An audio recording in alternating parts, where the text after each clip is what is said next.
Hey everybody, welcome back to my channel. In today's video, I thought I'll share a list of government departments that a new migrant would need once arriving in New Zealand. I've already done a couple of videos on moving to New Zealand and also the things that I love about New Zealand, and I know those videos will be helpful too.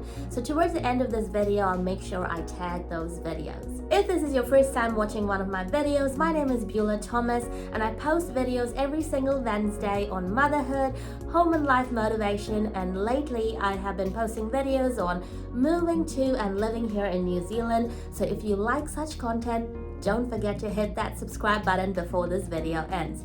Alright, let's get started. Before I get into the government departments, I want to quickly say that if you are in the process of moving here or you're exploring moving to New Zealand and are planning to apply for a visa and all of that, I won't be providing any legal advice. Best place for you to go and get all of those information is the immigration website, and I'll pop that in the bottom of the screen, so make sure you go check that out. There are 39 government departments here in New Zealand. I'm not going to list all of them out. We're just going to look at 7 departments that you'll definitely need to reach out to after you arrive here in New Zealand. Inland Revenue, or IRD, is where you go for all things tax. Your IRD number will keep track of the tax that you're paying the right amount, and that you're also getting the right entitlements. Your IRD number is unique to you. Let's say that you are setting up a business or a trust or getting into a partnership. All of those different entities will have a different IRD number. You will need an IRD number when opening a bank account, setting up your KIWI saver, earning income, or so on. IRD also deals with paid parental leave, child support, student debt collection, and also your KIWI saver. Now let's talk about KIWI Saver. KIWI Saver is not a government department, but it is a voluntary savings scheme to set you up for retirement. Isn't that really cool? You can make regular contributions from your pay, or you can directly pay to your scheme provider.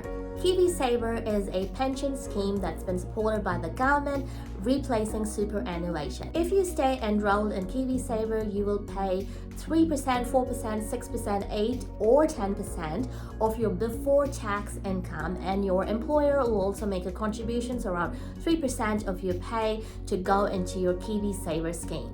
On top of that, the government will also contribute a maximum of $521.43 if you contribute a minimum of $1,045 per year. Isn't that cool? You're automatically enrolled into KIWI Saver if you are A, eligible to be enrolled, B, starting with a new employer, and C, between the age group of 18 and 65. The New Zealand Transport Agency, or NZTA, stores registration, licensing, or warranted fitness details for all registered vehicles here in New Zealand. So that includes your cars, trucks, motorbikes, trailers, and so on. If you need to get a driver's license or book, change, or cancel a driving test, pay a toll, change your address, sort out the registration for your vehicle, you can hop onto their website. It has a lot of information that'll be really helpful and useful to you. 2 familiar providers for driving license are NZ and AA. Ministry of Health. To find a GP, that is general practitioner, or to get information on the publicly funded health and also disability services, check out the Ministry of Health website for more information. Local councils. The local government makes decisions on issues or the services that needs to be provided in your city. So things like parking, property search, getting approval on the land that you're going to build on, local events, or the rubbish or the recycling pickup.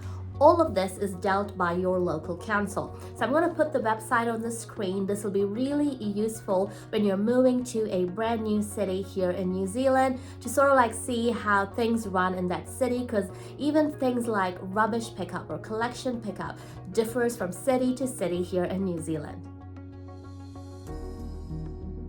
Next, we've got RealMe.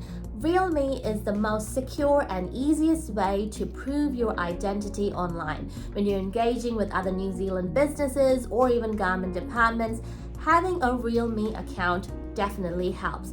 For example, if you're going to the bank to open a bank account or get a credit card or to apply for a loan with that bank, you can use your real me identity instead of pulling out different documents to prove who you are or to prove your address. So having a real me account takes care of all of that.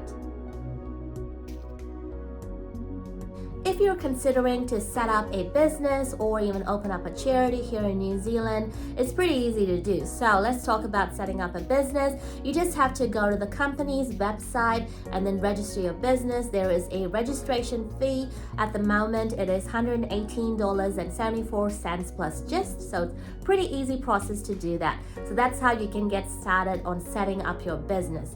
Now, if you want to run a charity and want to set it up, you can go to the charity's website and set that up. A cool thing to note about New Zealand, so if you donate to charities, non-profit organizations or churches, all of that can be claimed at the end of the financial year. This is done through inland revenue. You will get 33% of the total amount that you donated in that financial year. As we're wrapping up this video, I also want to highlight 2 government departments that you will have to deal with as you move from the new migrant stage to becoming a resident and finally a citizen of New Zealand. As I mentioned at the start of the video, you'll have to currently work with New Zealand Immigration Department as you are making a move to this country. Similarly, as you work through the process of getting your PR or becoming a citizen, you will have to work with them. And another government department that you'll also have to work with is the Department of Internal Affairs as you go through the process of becoming a citizen. The DIA is also a place that you'll go to get your passport, to declare a birth or even a passing, to get your marriage certificate. So that's the place that you'll go to. Alright guys, I really hope this video was helpful and useful and given you all the right information that you need as you set up your life here in New Zealand. If you have any questions, don't forget to pop that down in the comment section below, or you can get in touch with me via my Instagram page and I'll try my best to answer your questions. As you know, I'm not a legal expert, so if you ask any legal questions, I will not be able to answer that.